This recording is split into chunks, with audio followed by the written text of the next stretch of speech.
please, one more. Since I already mentioned Poland. Poland was under Russian control for decades after the Second World War. When I was a kid, I looked at the United States not only as a most powerful country, richest country in the world, the country that has great music, great movies, great muscle cars, but also as a force for good.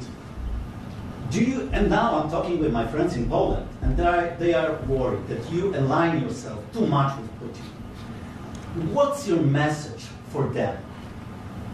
Well, if I didn't align myself with both of them, you'd never have a deal. You want me to say really terrible things about Putin and then say, "Hi, Vladimir, how are we doing on the deal?" That doesn't work that way. I'm not aligned with Putin. I'm not aligned with anybody. I'm aligned with the United States of America and for the good of the world. I'm aligned with the world, and I want to get this thing over with. You see the hatred he's got for Putin. It's very tough for me to make a deal with that kind of hate. He's got tremendous hatred, and I understand that, but I can tell you the other side isn't exactly in love with, him either. So it's not a question of alignment. I'm aligned with the world. I want to get the thing set. I'm aligned with Europe. I want to see if we can get this thing done. You want me to be tough? I could be tougher than any human being you've ever seen. I'd be so tough. But you're never going to get a deal that way. So that's the way it goes. All right, one more question. I will respond to this. So look, for 4 years in the United States of America, we had a president who stood up at press conferences and talked tough about Vladimir Putin, and then Putin invaded Ukraine and destroyed a significant chunk of the country. The path to peace and the path to prosperity is maybe engaging in diplomacy. We tried the pathway of Joe Biden of thumping our chest and pretending that the President of the United States' words mattered more than the President of the United States' actions. What makes America a good country is America engaging in diplomacy. That's what President Trump is doing. Can I ask you? Sure. Yeah? Yeah. Okay. So he occupied our parts, big parts of Ukraine, part of East and Crimea. So he occupied it on 2014. So during a lot of years, so I'm not speaking about just Biden, but those time was Obama, then President Obama, then President Trump, then President Biden, now President Trump, and God bless, now President Trump will stop him. But during 2014, nobody stopped him. He just occupied and took. He killed people. You know what the contact 2015. 2014. 2014 and 2014. 2014. Yeah. So I was not here. Yeah, but that's exactly right. Yes, but during 2014 till 2022, the situation the same. The people have been dying on the contact line. Nobody stopped him. You know that we had conversations with him, a lot of conversation, my bilateral conversation, and we signed with him, me, like a new president. In 2019, I signed with him the deal. I signed with him, Macron and Merkel, we signed ceasefire. Ceasefire. All of them told me that he will never go. We signed him with gas contract. Gas contract. Yes, but after that, he broken this ceasefire. He killed our people and he didn't exchange prisoners. We signed the exchange of prisoners, but he didn't do it. What kind of diplomacy, JD, you are speaking about? What do you mean? I'm talking about the kind of diplomacy that's going to end the destruction of your country. Yes, but if you Mr. President, with respect, I think it's disrespectful for you to come into the Oval Office and try to litigate this in front of the American media. Right now, you guys are going around and forcing conscripts to the front lines because you have manpower problems. You should be thanking the President for trying to bring an end to this conflict. Have you ever been to Ukraine that you say what problems we have?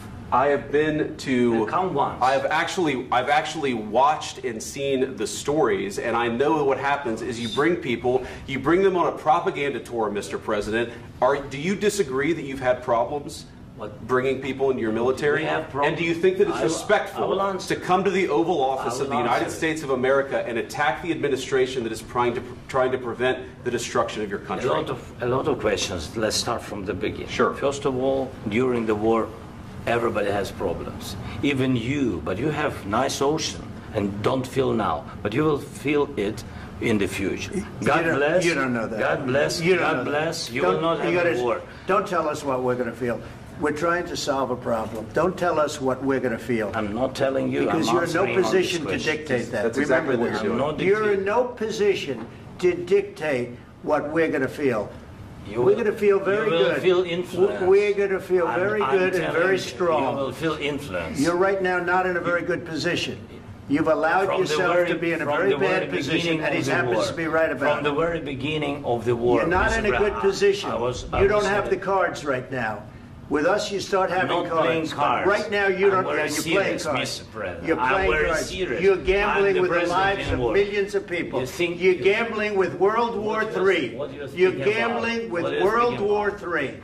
And what you're doing is very disrespectful to the country, this country. That's back to you. Far more than a lot of people said they should have. Have you said thank you once? This entire meeting? No, in this entire meeting, have you said thank you? You went to Pennsylvania and campaigned for the opposition in October. Offer some words of appreciation for the United States of America and the president who's trying to save your country. Please, you think that if you will speak very loudly about the war, you can... He's not speaking loudly. He's not speaking loudly. Your country's in big trouble. Can I Wait a answer? minute. No. You've done a lot of talking. Your country is in big trouble. I know. You're not winning. You're not winning this.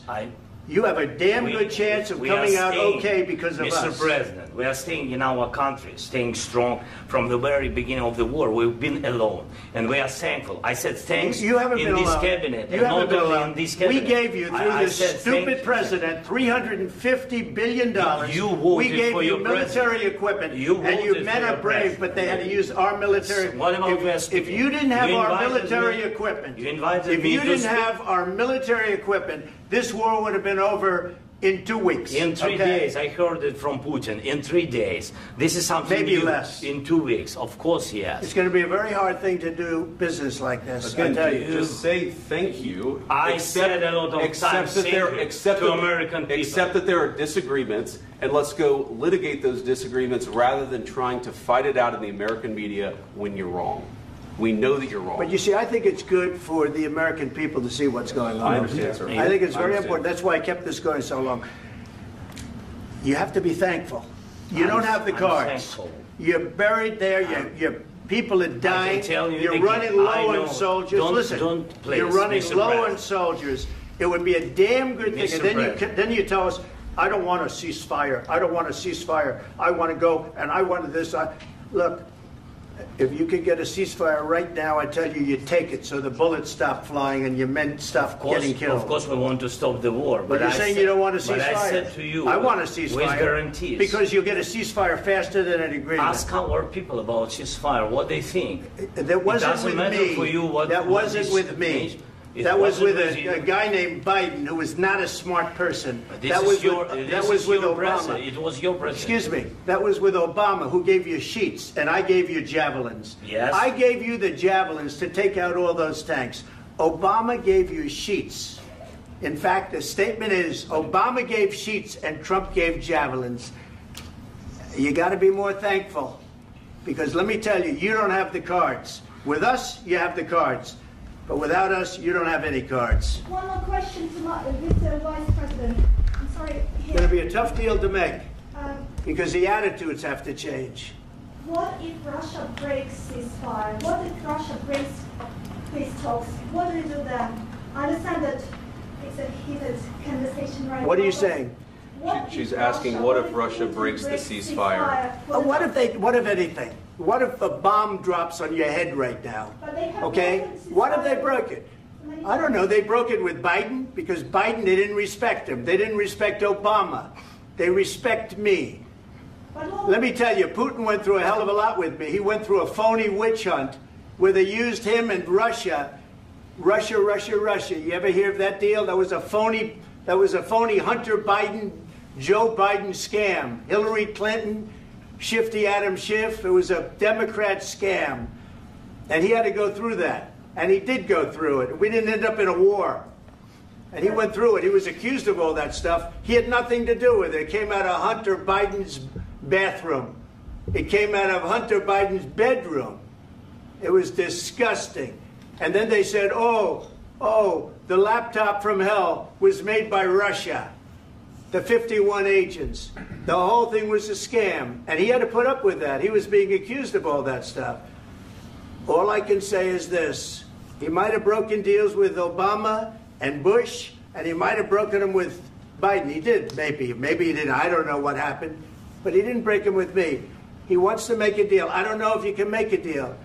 The problem is, I've empowered you to be a tough guy. And I don't think you'd be a tough guy without the United States. And your people are very brave. But you're either going to make a deal or we're out. And if we're out, you'll fight it out. I don't think it's going to be pretty, but you'll fight it out. But you don't have the cards. But once we sign that deal, you're in a much better position. But you're not acting at all thankful. And that's not a nice thing. I'll be honest, that's not a nice thing. All right, I think we've seen enough. What do you think? What's this negotiation? This is going to be great television, I will say that. All right. We'll see what we can do about putting it together. Thanks. And I need the back of this. We'll see. I don't know. All right, guys, come on. Wait. Hey, guys, come on. Let's move, please.